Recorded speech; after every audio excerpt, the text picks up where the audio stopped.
So it is not clickbait. I will tell you at the end of this video why I think this is the best M5 ever and how I put my money where my mouth was. Let me go through all the features of the car that I feel like kind of make it a good car, even by today's standards.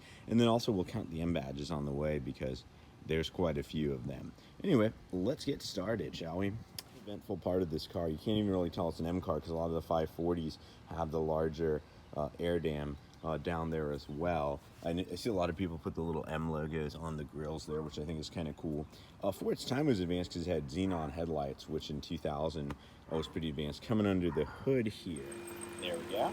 There's the first M badge.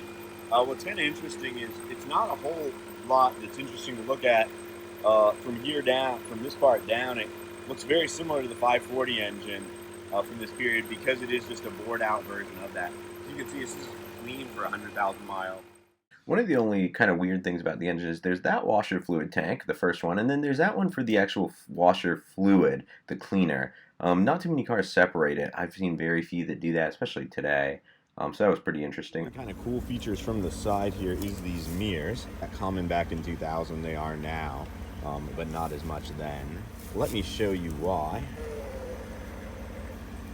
So they kind of fold up and it kind of has that look of like the doors on a supercar. It's a little bit more interesting than the front in that you do have the M wheels, and on the newer models than this, or if you replace these trim pieces without it, there's M badging there. So I think right now we are at 7 M badges, just for those keeping count. And we haven't even gotten in the car yet. Coming around to the back here, this is probably my favorite part of the styling. 8 M badges. Very simple, very elegant, nice 3/4 on there. It's just incredible. Love the little lip spoiler. Like it kind of hints that this is a powerful car, but it doesn't shout it. Of course, the most shouty part is probably in the back. Maybe that's why I like it the most, with this quad exhaust. And then this one has that carbon diffuser down there, which just looks cool. That was a neat upgrade.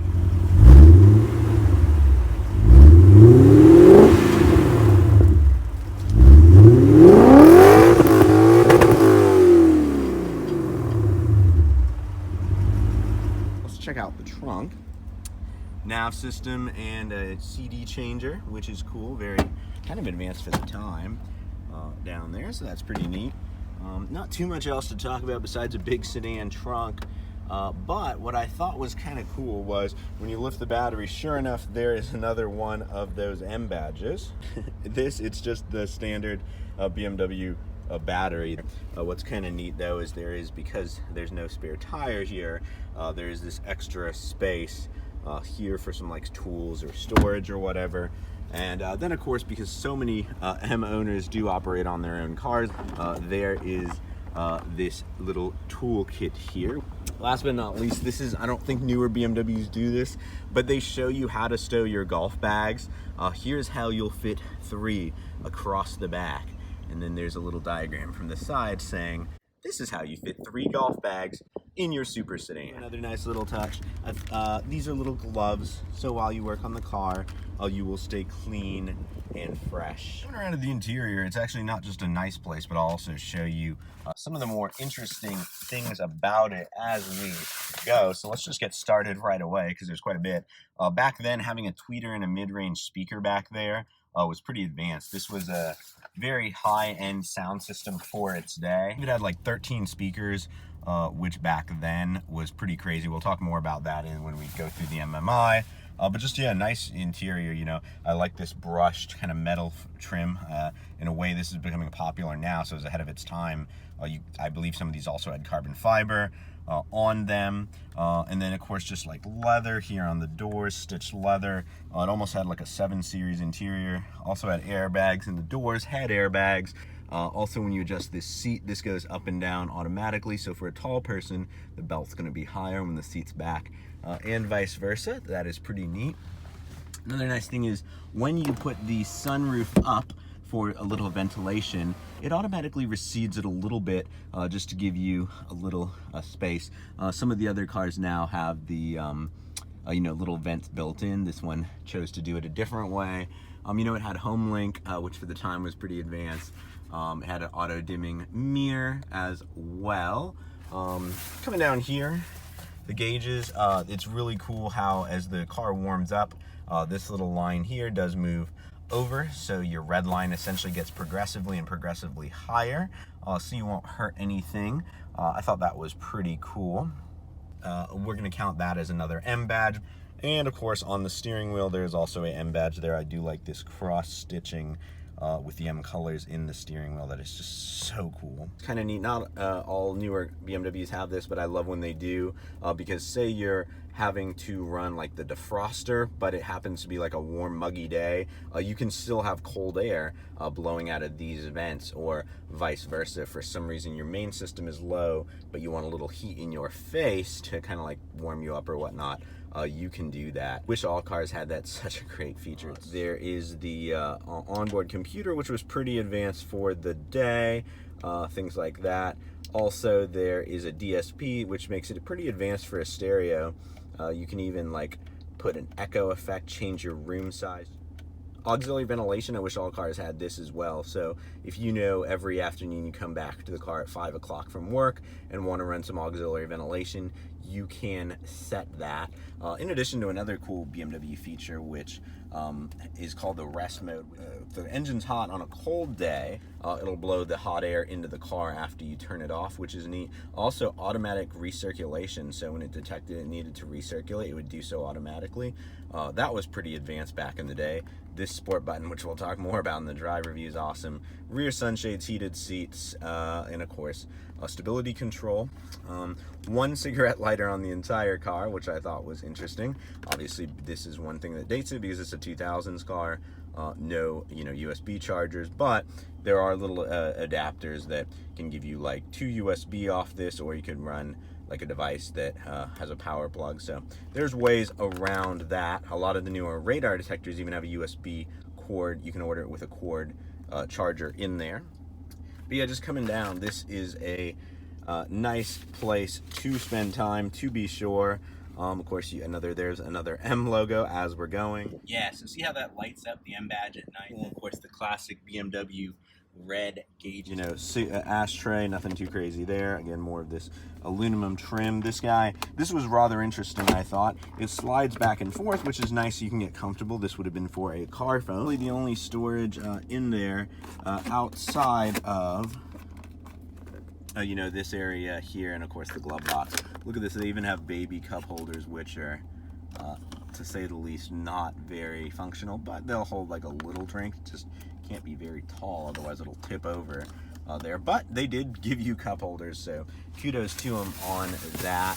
And then yeah, just coming around, like the leather and metallic trim, it's not just a nice car by 2000 standards. This would be a nice car today in a lot of ways. Look at that, it's even got the Alcantara type headliner up there, which has held up over 20 years. Look at that, that's crazy. That's actually a motion sensor for the alarm, which was pretty cool. And then these seats are actually really comfortable, and of course they're supportive. Look at that. And of course they have power adjustable bolsters down here, and of course a power headrest, so they're comfortable and supportive, which is nice. 3 memory seats because you might have 3 drivers, a little extra storage here and here, so that's why the console's not that big of a deal. And then of course there's a little handy dandy change holder over here, which is neat. Also, we can't neglect there's 8 more M badges here, and of course aluminum kickstart. On the newer ones it would be aluminum pedals too, but at least they said aluminum. And if you zoom in, there's an M logo, because why not? Around to the back's not as interesting. I'll quickly run through it though. I do love the sunshades, and you can actually roll the windows down with them. I like this little side window. So you have an ashtray back here, a little storage, a speaker, and that's about it. Nice leather map pockets here. And of course, it was a very early zone climate control, because again, you can adjust your fan back here. The more you open this, the higher it is. The enclosed, it's closed. And of course, you can do the temperature as you desire, more cold or more hot, much like in the front, which is neat. And more of these ginormous cup holders that won't hold much of a beverage at all, but if you ever have a small beverage. Like I said, I do like these sunscreens over tinted glass, because you can roll your window down and still have sun protection, which I thought was nice. These are the grab handles, or as I call them, oh crap handles, because if you're riding in the back of this car, you're probably going to be saying that.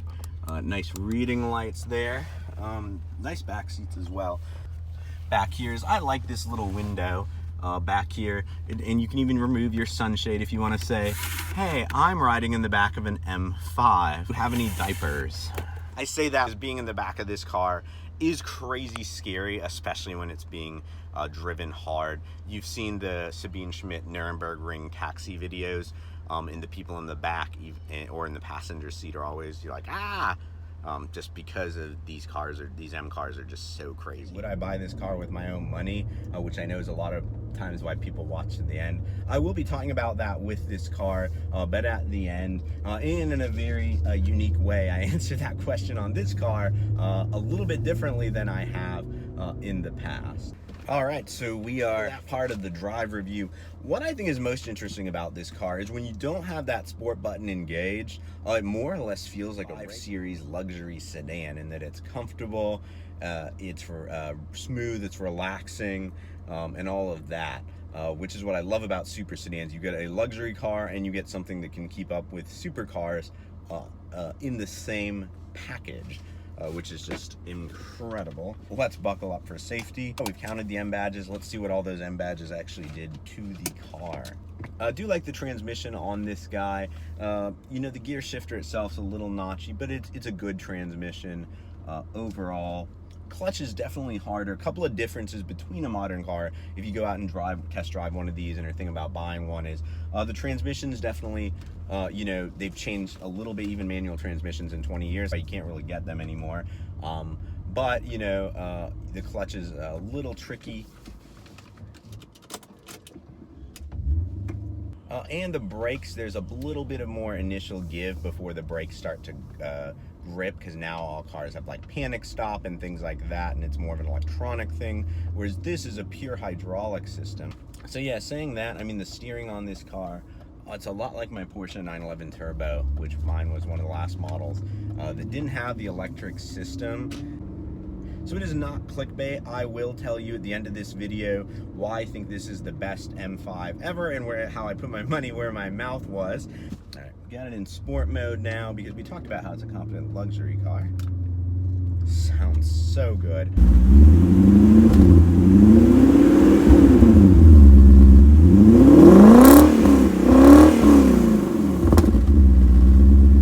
Last of the naturally aspirated V8 engines. I just reviewed the Lexus GSF, which is kind of like the modern day equivalent of this car. Interestingly enough, it shows how this was the fastest sedan, you know, when it was made, and for a long time actually in a lot of metrics. What I find interesting about that is the GSF only has, I think, 80 more horsepower and about the same torque, and that's 20 years later. And that car is slightly heavier, so any, you know, advantages there are kind of wiped out by that. But yeah, good steering. Like I said, the brakes get that little bit of getting used to that when you really do get into them. It's quick, it sounds good. But yeah, putting it into sport mode really just shows the Dr. Jekyll and Mr. Hyde personality of this car. It wakes up the steering, it wakes up the throttle, everything like that, and it just becomes an entirely more visceral, more fun car. Like, the steering is too soft. I leave it in sport mode all the time because it feels kind of like a cushy 5 Series, at least for my personal taste. I like very direct, tight rack steering. It's fast, it's comfortable, it's good around corners. The steering is like literally nothing else out there. You could run over a dime and you would know it. BMW I think it gets so much pushback because they went from having the best steerings in the world with their hydraulic systems. Well, one of the best. Ferraris, Porsche were up there too. And then now the electric systems are mid-class. All right, let's give it some beans. You look down at that speedo, and because of the V8, naturally aspirated V8, and the good exhaust on this car, you just kind of know how fast you're going, and then you look down and you're like, yep, I really was going that fast. That's just awesome. Man on a bicycle here, you have to be safe. This car is just such a blast to drive. are very few modern cars that feel this way, which I'll talk about at the end. A few that do. If you drive one of these, or you know, for whatever reason you want a newer car, like I know financing's a little easier on newer cars, things like that. They're becoming fewer and far between now, though, as cars get bigger, heavier, and more electronic in nature, which, although they handle well still, if anything, they handle kind of better. Something's lost. Yeah, it used to be like classic 20-year-old cars. You know, they didn't have a lot of the features newer cars will have. This does, and they've been bulletproof up to 100,000 miles. When I bought this car, it had like full service records, and that's good. It is just so much fun to drive when you put it in sport mode. It just makes you happy, and I feel like that's the thing you should look for most in a car. Obviously, look for all the tangible things to narrow down what kind of type of cars you want, but at the end of the day, just buy something that makes you smile and giggle and happy. When you drive like up to 100 cars a year like I do sometimes, it's easy to kind of get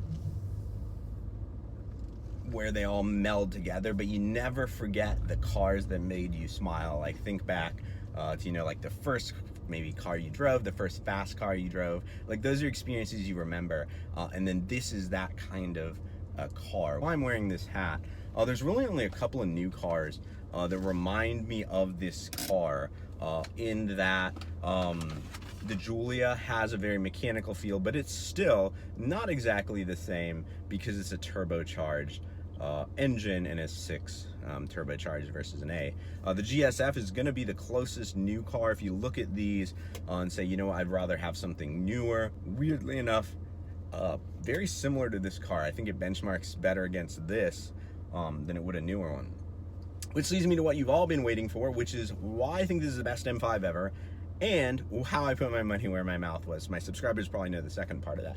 First one is, of course, the V10 one is probably my favorite for that engine and the sound. And if I had unlimited money or an unlimited warranty, because that engine can be problematic, that would probably maybe get my vote, at least engine-wise, for best M5 ever. Not counting the very newest one that just came out. That did, however, start to have a bigger, heavier car feel and a more isolated, less mechanical feel. It's still a great car to drive, still very engaging, but it was kind of the start of the cars that just feel more electronic and a little more numb. Like this car, for example, you could only get it with the manual transmission, for example. I'm not sure if that's a good or a bad thing. I like choice, but that's just how it was with this car. I've reviewed the turbo one. I'll link to a version of this with the V8, which I'll link to at the end.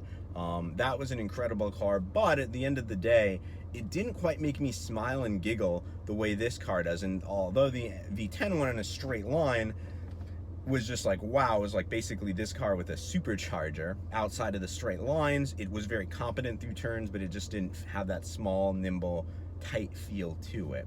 How did I put my money where my mouth was? This is actually a car I bought.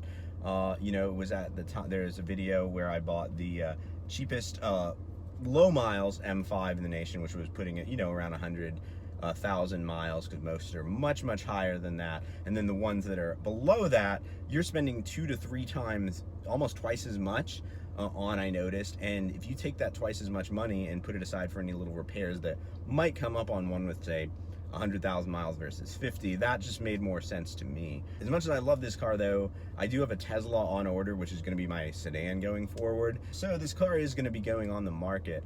If you're seriously interested, just click the About page and you can email me or let me know down in the comments. You know, I'm definitely selling it pretty much for what I paid for it, even though they're appreciating. I kind of could hold on to it because they are appreciating. And it does put this smile on my face, but at the end of the day, it's not right to just leave a car sitting. I know Vehicle Virgins had the same dilemma when he sold his car, because he had a sedan and he had a sports car, and then the M5 just was, you know, not getting driven. So that's kind of where I am as well. It's gonna be a bitter pill to swallow. Though, and until it sells, I'll try to do some more videos on it. Let me know things you'd like to see, videos you'd like to see, questions you have, ideas, etc. down below. Till next time, my speedy racers, drive on.